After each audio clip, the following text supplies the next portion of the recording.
Avatar movie அப்படின்னாலே சின்னவங்கலேருந்து பெரியவங்கலேருந்து எல்லாத்தையுமே ஒரு ஈர்ப்பை கொடுத்த ஒரு மூவி அப்படின்னா அவதார் அப்படின்னு தான் சொல்லணும். ஏன் அப்படின்னா அந்த அளவுக்கு தமிழில் ஒரு பெரிய இம்பாக்டை வந்து உருவாக்குனுச்சு அவதார் ஃபேமிலி அப்படின்னு தான் சொல்லணும். ஏன் அப்படின்னா கிட்டத்தட்ட அவதாருக்கு 8 ஸ்டோரி சாப்டர் 8 வரையும் ஜேம்ஸ் கேமரன் வந்து இப்பவே பிளான் பண்ணிட்டாரு அப்படின்னு சொல்லிட்டு ஒரு அப்டேட் வந்து பார்த்தீங்கன்னா நமக்கு 2வது பார்ட் வந்தப்பே கொடுத்துட்டாங்க. இருந்தாலும் இப்போ 3வது பார்ட் நெருப்பும் சாம்பலும், அதாவது அவதார் ஃபயர் அண்ட் ஆஷ் அப்படின்னு சொல்லிட்டு இப்போ வரப்போகுது. அதுக்கான முன்பகுதி வந்து பார்த்தீங்கன்னா டிசம்பர் 5ல இருந்தே தொடங்கிட்டாங்க தமிழ்நாட்டில் அப்படின்னு தான் சொல்லணும். பொதுவாக நம்ம மொழியில் எடுக்கிற படத்தை விட வேற்று மொழி, அதாவது இது மாதிரி அப்ராட்ல இருந்து வெளியிலிருந்து வர வெளிநாடுகள்ல இருந்து வர மூவிஸுக்கு வந்து அதிகமாகவே ஒரு கேங் வந்து நம்மள்ட்ட இருக்கு அப்படின்னு தான் சொல்லணும். ஏன்னா அவெஞ்சர்ஸ் அப்படின்னாலே அதுக்குன்னே தனி ஒரு கூட்டம் இருக்கு. அதே போல அவெஞ்சர்ஸ் மாதிரியே இவங்களும் அவதார் ஃபேமிலி அப்படின்னு சொல்லிட்டு உருவாக்கியிருக்காங்க அப்படின்னு தான் சொல்லணும். ஃபர்ஸ்ட் பார்ட் ஆக்சுவலாக வந்து பார்த்தீங்க அப்படின்னா ஃபர்ஸ்ட் பார்ட் 2009 வந்தது. இந்த மூவி எல்லாமே டிசம்பர், அதாவது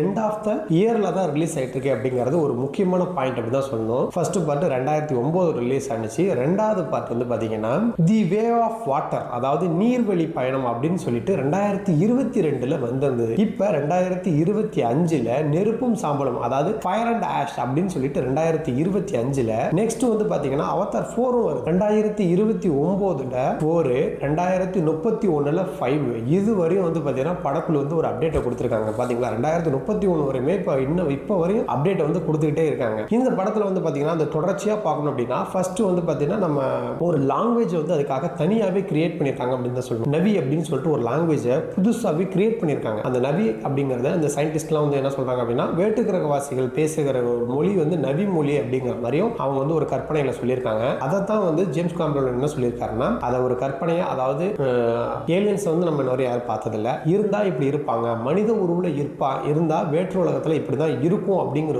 ஒரு கற்பனைக்கு அற்பாற்பட்ட செயலை ஒரு கற்பனையாவே நம்ம கண் முன்ன கொண்டாந்து கொடுத்துருக்காங்க அப்படின்னா இந்த அவதார் அப்படின்னு தான் சொல்லணும். குறிப்பா வந்து பாத்தீங்கன்னா ஃபர்ஸ்ட் பார்ட்ல அவருக்கு நம்ம எல்லாருமே பார்த்துருப்பீங்க. ஃபர்ஸ்ட் பார்ட்ல அவருக்கு கால் இருக்காது, அவரை வச்சு தான் ட்ரையல் எடுப்பாங்க ஹீரோவை. அதுக்கப்புறம் அவர் அங்க உள்ள போயிட்டு அந்த கிரேனைட் மலையெல்லாம் அடையணும் அப்படின்னு சொல்லிட்டு ஃபர்ஸ்ட் பிளான் போவாங்க. அந்த சுச்சுவேஷன்ல இவர் அங்க போனதுக்கு அப்புறம் அவங்க கூட நெருக்கமாகி மனித குலத்துக்கே வந்து எதிராக திரும்பிடுறாரு. ஆக்சுவலா வந்து பாத்தீங்கன்னா மனித குலம் தான் அவங்களை துன்புறுத்துறது எல்லாமே பண்றது. ஆனா அதை அவங்க தற்காப்புக்காக எடுக்கிற முடிவுகளால மனித குலத்துக்கு திரும்பிட்டாரு. இவர் வந்து மனித இனத்தோட துரோகி அப்படின்னு சொல்லிட்டு அந்த ஹீரோ வந்து முத்திர குத்தி விட்டுறாங்க. அங்கேயே அவர் என்ன பண்றாரு, அங்க போனோம்னா அவர் கால் வந்து சந்தோஷத்துல நல்லா பறக்கிறாரு, இது பண்றாரு. அவர் வந்து ஒரு மனித குலம்னு தெரிஞ்சிருந்தும் அவங்களோட கடவுள் வந்து ஆசீர்வதிச்ச ஒரே ஒரு காரணத்தினால அவங்களோட ஒருத்தரா அவங்க வந்து ஏத்துக்கிட்டாங்க. அவருக்கும் குழந்தை எல்லாம் பிறந்தது, எல்லாமே நல்லா ஜாலியா இருந்தாங்க. அந்த ஃபர்ஸ்ட் பார்ட் வந்து அப்படியே இன்ட்ரோடக்ஷன் மாதிரி கொடுத்திருந்தாங்க. அதுக்காக ஒரு தனி லாங்குவேஜே கிரியேட் பண்ணியிருந்தாங்க அப்படிங்கிறது ஒரு முக்கியமான பாயிண்ட் அப்படின்னு தான் சொல்லணும். 2வது பார்ட் அதுக்கு நேர் ஆப்போசிட் அப்படின்னு தான் சொல்லணும். ஏன்னா ஃபர்ஸ்ட் பார்ட்ல எந்த அளவுக்கு வந்து ஸ்லோவா போனதோ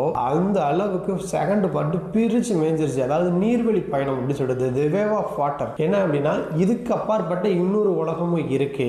எப்படி நம்ம நிலப்பரப்புல வந்து பாத்தீங்கன்னா ஒரு சைடு எரிமலை இதெல்லாம் இருக்குல்ல, 2வது வந்து சைடுனா இன்னொரு சைடு ஃபுல்லா ஹில் ஸ்டேஷன், ஒரு பக்கம் பாலைவனம், ஒரு பக்கம் கடல் அப்படின்னு சொல்லிட்டு நம்ம சுத்திலும் வந்து அதிகப்படியான விஷயங்கள் வந்து நிகழ்ந்துட்டு இருக்கலாம். அதே போலதான் வேற்று கிரகத்துல இருக்கும் அப்படின்னு சொல்லிட்டு ஃபர்ஸ்ட் மலையும் மலைவாழ் மக்களும் அப்படிங்கிற மாதிரி காமிச்சிட்டாங்க. 2வது நீரும் நீர்வாழ் மக்களும் அப்படிங்கிற மாதிரி காமிச்சிட்டாங்க. இப்போ 3வது பார்ட்ல நெருப்பு அந்த சரௌண்டிங்ல உள்ள மக்களை பத்தி இது சொல்ற ஒரு ஸ்டோரியா அமையுது அப்படின்னு தான் சொல்லணும். அடுத்தது அந்த உலகத்துல என்னெல்லாம் இருக்குமோ அதுக்கான ஒவ்வொரு சாப்டர் வந்து கொண்டு வந்துட்டே இருப்பாங்க. இருந்தாலும் செகண்ட் பார்ட் வந்து பாத்தீங்கன்னா ரொம்ப டிஃப்ரெண்டாக இருந்தது. ஏன்னா அந்த நீர்ல வந்து யூஸ் பண்ண அனிமல்ஸ், அதாவது இந்த மாதிரிலாம் இருக்குமா, நம்ம கற்பனைக்கு அப்பாற்பட்டதுதான். ஆக்சுவலா வந்து பாத்தீங்கன்னா crocodile முதலை வந்து பறக்கிற மாதிரிலாம் ஒரு இமேஜினேட்ல பண்ணியிருக்காங்க அப்படின்னா நமக்கு ஒரு கற்பனைக்கு அப்பாற்பட்டது தான். அதை வந்து நம்ம கண்ணில் கொண்டு வந்து காட்டுறப்ப அது நமக்கு வந்து ஒரு புதுசா தெரியறதுனால சின்னவங்கல இருந்து பெரியவங்க வரையுமே ஆர்வமா அதை பார்த்துட்டு இருக்காங்க அப்படின்னு தான் சொல்லணும். அதனால என்னவோ தெரியல படம் வந்து பாத்தீங்கன்னா தமிழ்நாட்டில் ரொம்ப அதிகப்படியான கலெக்ஷனை வந்து எடுத்துக்கிட்டு இருக்கு அப்படின்னு தான் சொல்லணும். 2வது பார்ட்ல வந்து பாத்தீங்க அப்படின்னா பூமி வந்து அழிவை நோக்கி போயிட்டு இருக்கு. ஏன்னா நம்ம தான் எல்லாத்தையும் இங்கே அழிவை உண்டு பண்றோம், அதனால அழிவை நோக்கி பண்றோம். அவங்களோட இடத்துல நம்ம வாழலாம்னு சொல்லிட்டு அவங்களோட இடத்தை ஆக்கிரமிப்பு பண்ணி அங்க போயிட்டு எல்லாமே நம்மளோட செயல்கள்லாம் செஞ்சுட்டு இருக்கோம். அதையுமே அவங்க பாதுகாக்கணும் அப்படின்னு சொல்லிட்டு இருந்தாலும் மனித குலத்தோட துரோகி அவனை நான் கொன்னே தீருவேன் அப்படின்னு சொல்லிட்டு நம்ம வில்லன் வந்து போறாரு. அங்கதான் வந்து பாத்தீங்கன்னா இந்த கப்பல்ல நடக்கிற ஃபைட்டு, இந்த நீர்வாழ் உயிரினத்தெல்லாம் கொண்டு அதுல இருந்து நம்ம உயிர் வாழ்றதுக்கு தேவையான பொருள் எல்லாம் எடுக்கிறாங்க அப்படிங்கிற மாதிரியும், நீர்ல இருந்தா எப்படி இருக்கும், அதாவது வாட்டர்ல எப்படிலாம் அவங்களோட வாழ்வியல் வந்து இருக்கும் அப்படிங்கிறத ஒரு கற்பனையா நமக்கு வந்து கொண்டு கொடுத்துருந்தாங்க. அதுலயும் வந்து பாத்தீங்கன்னா நல்லா இன்ட்ரெஸ்டிங்கா போகுது. அதுலயே வந்து பாத்தீங்கன்னா லாஸ்ட்ல ஒரு ட்விஸ்ட், ஒவ்வொரு சாப்டருக்குமே ஒவ்வொரு எண்ட் ஆஃப் த வீடியோவில் ஒவ்வொரு ட்விஸ்ட் வச்சு தான் கொடுத்துட்டு இருக்காரு ஜேம்ஸ் கேமரன். ஏன் அப்படின்னா இந்த செகண்ட் பார்ட்ல, அதாவது நீரும் இந்த வே ஆஃப் வாட்டர் அந்த பாட்டில் வந்து பார்த்தீங்கன்னா 2 பேத்துக்கும் ஃபைட் நடக்கும். அந்த கப்பல் வந்து முழுகிட்டு அங்கேருந்து பார்த்தீங்கன்னா அந்த பூர்வ ஜென்மம் அப்படின்னு சொல்லிட்டு அந்த மின்மினி பூச்சி மாதிரி கடலுக்குள்ளே கொண்டு வந்து எல்லாத்தையுமே வெளியில் கொண்டு வந்துருவாங்க. அந்த டைமில் வந்து பார்த்தீங்கன்னா இந்த குரங்கு பையா அப்படின்னு சொல்லுவாங்கல்ல, அவன் வந்து பார்த்தீங்கன்னா வெளியில் வருவான். ஏன்னா அவன் வந்து மனித இனத்தை வந்து செஞ்சிருந்தவன். அவன் வந்து அப்பா அப்படின்னு சொல்லிட்டு வெளியில் கொண்டாந்து விட்டுருவான். நீ எங்க கூட வந்துடுறா அப்படின்னு சொல்லுவார். ஆனால் இவன் கேட்க மாட்டான். என்ன பண்ணுவான், உடனே அவங்க கூடவே போயிடுவான். அப்போ அவங்க கூட போகிறப்ப அதுலேயுமே அடுத்த பார்ட்டு தொடர்ச்சி அப்படின்னு தான் சொல்லணும். ஏன் அப்படின்னா வில்லன் வந்து ஆக்சுவலாக வெளியில் போயிட்டாரு. அவர் அந்த டிராகன் மேலே வந்து உட்காந்து போயிட்டாரு. இருந்தாலும் அவரோட பையனும் இவங்க தான் இருக்காங்க, இவனோட இருக்காங்க. இருந்தாலும் இவருக்கு என்ன அப்படின்னா மனித குலத்தோட துரோகி அப்படின்னு சொல்லிட்டு இவருக்கு ஸ்டார்டிங்ல இருந்தே அந்த இது போயிட்டு தான் இருக்கு. அப்படிங்கிறதுனால பழி வாங்குறதுக்காக மறுபடியும் வருவாங்க. இப்போ இந்த நீர் உலகத்தில் அவங்க வந்து ஏற்றுக்கிட்டாங்க. மலைவாழ் மக்களை வந்து நாங்கள் ஏற்றுக்க மாட்டோம் அப்படின்னு சொன்ன தலைவர் வந்து எங்கள் உறவுகளை வந்து காப்பாற்றணும், எங்களோட குழந்தைகளை வந்து எதிர்காலத்தை நாங்கள் பார்க்கணும் அப்படிங்கிறனால அடைக்கலம் கொடுங்க அப்படின்னு சொல்லிட்டு நீர்வழியில் வந்து கேட்டிருப்பாங்க. அதனால நீர்வழியில் உள்ள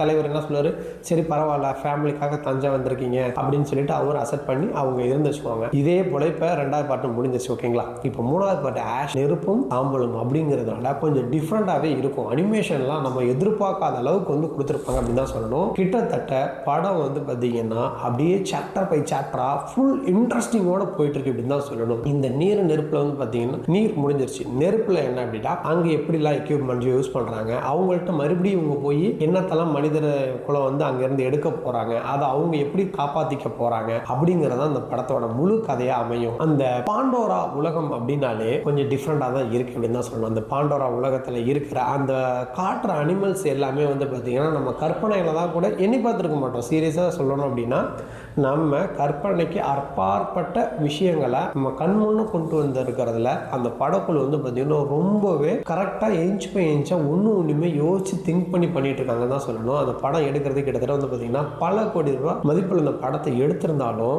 அதை விட டபுள் மடங்கு ட்ரிபிள் மடங்குன்னு சொல்லிட்டு வசூல் வேட்டையை குமிச்சிக்கிட்டு இருக்கு அப்படின்னு தான் சொல்லணும். இருந்தாலும் இந்த பாண்டோரா உலகம், அந்த மக்கள், அங்கே வாழ்க்கை பயன்பாடு எப்படி இருக்கு, மனிதர்கள் அங்கே போனால் என்ன செய்வாங்க, நம்மளோட அந்த செல்ஃபிஸ் அதாவது நம்ம சுயநலத்துக்காக மற்ற இனத்தை வந்து எப்படிலாம் நம்ம வந்து பார்க்குறோம், அதை அழிக்கிறோம் அப்படிங்கிற மாதிரி ஒரு கற்பனையான ஒரு காவியம் அப்படின்னு தான் சொல்லணும். இந்த நவி மொழி இதில் முக்கியமான பாயிண்ட். ஏன்னா இந்த படத்துக்காகவே இந்த ஒரு மொழியை உருவாக்கி பேசி அதை மக்களுக்கு டிரான்ஸ்லேட்டும் பண்ணுறாங்க. பார்த்தா இது வந்து ஒரு சாதாரணமாக கிடையாது. நம்ம சொல்லிக்கலாம் நம்ம கல் தோன்றா மண் தோன்றா காலத்துலேருந்து தமிழ் மொழி மூத்த மொழி அப்படின்னு சொல்லலாம். இருந்தாலும் ஒரு லாங்குவேஜை கிரியேட் பண்ணுறது அப்படிங்கிறது எவ்வளோ ஒரு கடினமான செயல் அப்படிங்கிறத இந்த படத்துலேருந்து தான் தெரிஞ்சுக்கணும். ஏன்னா ஏதோ ஒரு மொழியில் எடுத்து அங்கேருந்து டப் பண்ணி மறுபடியும் தமிழில் டப் பண்ணி நமக்காக தமிழ்லையும் திரையரங்களை கொண்டு வராங்க அப்படின்னா அந்த அளவுக்கு எந்த அளவுக்கு ஹார்ட் ஒர்க் பண்ணியிருப்பாங்க அப்படிங்கிறத ஒரு வருஷம் யோசிச்சு பார்த்தா நமக்கே புல்லரிக்கும். அந்த அளவில் இருக்கு. இருந்தாலும் இந்த ash and fire and ash இந்த நெருப்பும் சாம்பலும் எப்படி அமைய போகுது அப்படிங்கிறத நம்ம பொறுத்திருந்து பார்க்கலாம். கிட்டத்தட்ட வந்து பார்த்தீங்கன்னா டிசம்பர் 19 அதாவது 2025 டிசம்பர் 19 ரிலீஸ் ஆகிற தருணத்தில் டிசம்பர் 5ல இருந்தே முன்பதிவு வந்து ஸ்டார்ட் பண்ணிட்டாங்க. அப்போ இந்த வீடியோ பார்த்துருக்க எல்லாமே இப்போவே உங்களுக்கு அவதார் பிடிக்கும், அவதார் சொன்னால் ரொம்ப இன்ட்ரெஸ்ட்டாக பார்ப்பேன் அப்படின்னு நீங்கள் நினச்சிங்க அப்படின்னா இப்போவே புக் பண்ணிக்கிங்க. அவைலபிலிட்டி அதிகமாகவே இருக்குது. ஏன்னா டிசம்பர் 5லேருந்து ஸ்டார்ட் பண்ணியிருக்காங்க. கிட்டத்தட்ட வந்து பார்த்தீங்கன்னா டிசம்பர் 19 ரிலீஸ் பண்ண போகிற படத்துக்கு முன்னாடியே புக்கிங் கொடுத்துருக்காங்க. தமிழில் எந்த படம் வந்தாலும் இந்த அளவுக்கு வரவேற்பு இருக்குமா அப்படிங்கிறத வந்து பார்த்தீங்கன்னா கொஞ்சம் திங்க் பண்ண வேண்டிய விஷயம் தான். பாதி படத்துக்கு வரவேற்பு அதிகமாக இல்லை. ஆனால் ஏதோ ஒரு நாட்டில் எடுத்து ஏதோ ஒரு மொழியில் எடுத்து அதை தமிழில் டப்படி வர்றப்ப இவ்வளோ ஃபேன்ஸ் இருக்காங்க, இவ்வளோ ஆடியன்ஸ் இருக்காங்க அப்படிங்கிறத நினச்சி பார்க்கவே ரொம்ப அபூர்வமாக இருக்குது அப்படின்னு தான் சொல்லணும். இது போல ஸ்மால் சினிமா நியூஸ் அப்டேட்ஸுக்கு நம்மளோட சேனலில் எப்பொழுதுமே தொடர்ந்துருங்க. சினிமா அப்டேட்ஸ் வந்து பார்த்தீங்கன்னா என்னென்னலாம் சினி ஃபீல்டில் நடந்துகிட்டு இருக்கு, என்ன அப்டேட்ஸ் வந்துட்டு இருக்கு அப்படிங்கிறத உடனுக்குடன் தெரிஞ்சுக்கணும்னு நினைச்சிங்க அப்படின்னா நம்மளோட சேனலை மறக்காம சப்ஸ்கிரைப் பண்ணுங்க. கூடவே இந்த பெல் ஐகானை கிளிக் பண்ணிங்க அப்படின்னா அப்கமிங் வீடியோஸ் எல்லாமே ஆட்டோமேட்டிக் நோட்டிஃபிகேஷன் வரும். வேற என்ன பார்த்து தெரிஞ்சுக்கங்க. குறிப்பாக சொல்லணும்னா அவதாரில் அந்த பாண்ட்ரா உலகம் நிவி மொழி அப்படின்னு சொல்லிட்டு இந்த ஒரு மைய கருவில் தான் இந்த படத்தை வந்து ஃபுல்லாகவே உருவாக்கியிருக்காங்க.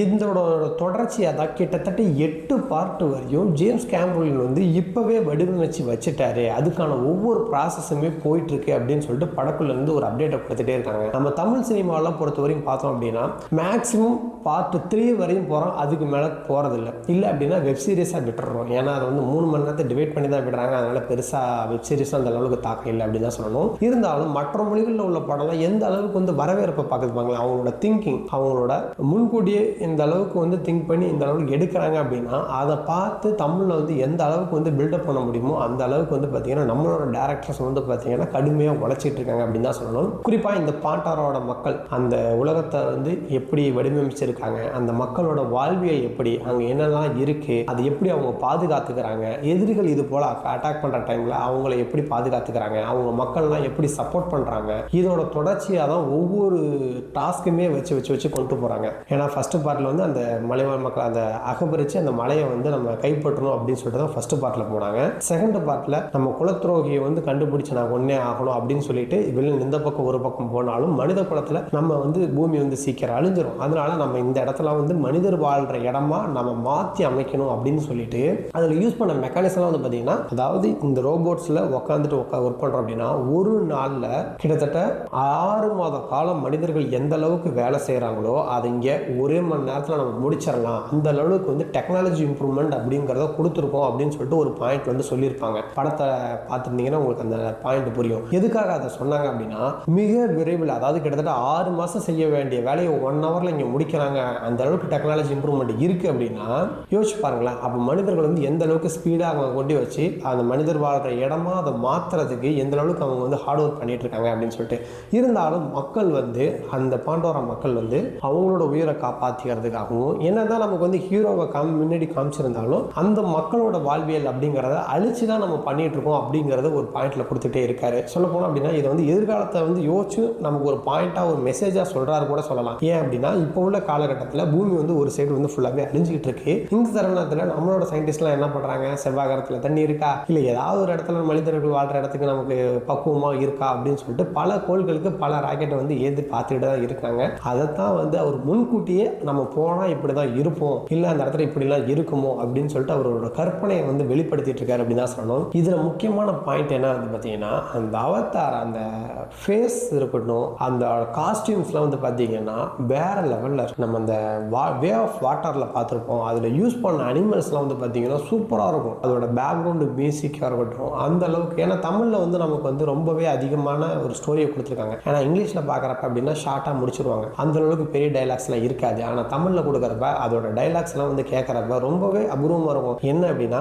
ஒரு குடும்பம்னா இப்படி தான் இருக்கணும், குடும்ப தலைவனை வந்து குடும்பத்துக்கு கீழே உள்ளவங்க, அதாவது அவங்களோட மனைவி குழந்தைகள்லாம் எப்படி பார்த்துக்கணும், அவங்களோட எதிர்காலத்தை வந்து எப்படி வடிவமைக்கணும், அவங்க செய்கிற தப்பெல்லாம் வந்து எப்படி நம்ம வந்து சகிச்சுக்கிட்டு போகணும், அவங்களுக்காக அவங்களோட வாழ்க்கை முன்னேற்றத்தை நம்ம உதவுறதுக்கு என்ன பண்ணணும், ஒரு தகப்பனா என்ன பண்ணணும் அப்படிங்கிறது தான் ஒரு முக்கியமான இதில் ஒரு ரோலே கொடுத்துருக்காங்க. இதை வச்சு தான் அந்த மக்களை பாதுகாக்கிறதாகட்டும், அவங்களோட இனத்தை பாதுகாக்கிறதாகட்டும், இதெல்லாம் வந்து ஃபுல்லாகவே கொண்டு போகிறதுக்கான ஒரு ஸ்டோரியாக அமைஞ்சிருக்கு அப்படின்னு தான் சொல்லணும். இந்த நெருப்பும் சாம்பலும் அப்படிங்கிற ஒரு சாப்டர் வந்து பார்த்தீங்கன்னா கிட்டத்தட்ட வந்து பார்த்தீங்கன்னா அதுலேயுமே நல்லா ஒரு இமேஜினேஷன் நம்ம யோசிச்சு பார்த்தோம் அப்படின்னா, எரிமலை வெடிக்கிற சைடாக இருக்கட்டும், இல்லை பாலைவனமாக இருக்கட்டும், இந்த மாதிரி ஒரு சாம்பல் பரபரப்பில் இருந்தால் எப்படிலாம் இருப்பாங்க, அந்த இடத்துல மக்கள் வாழ்ந்தால் எப்படி இருக்கும் அப்படிங்கிறத ஒரு யூகமாக வந்து கொண்டு வந்திருக்காங்க. படம் பார்த்துட்டு அதோட ஃபர்ஸ்ட் ரிவ்யூ கண்டிப்பாக நம்மளோட சேனலில் வந்து ரிவ்யூ கொடுப்போம் எப்படி இருக்குது அப்படின்னு சொல்லிட்டு. இதே போல் சினிமா நியூஸுக்கு எப்பொழுதுமே நம்மளோட சேனலில் இணைந்திருங்க.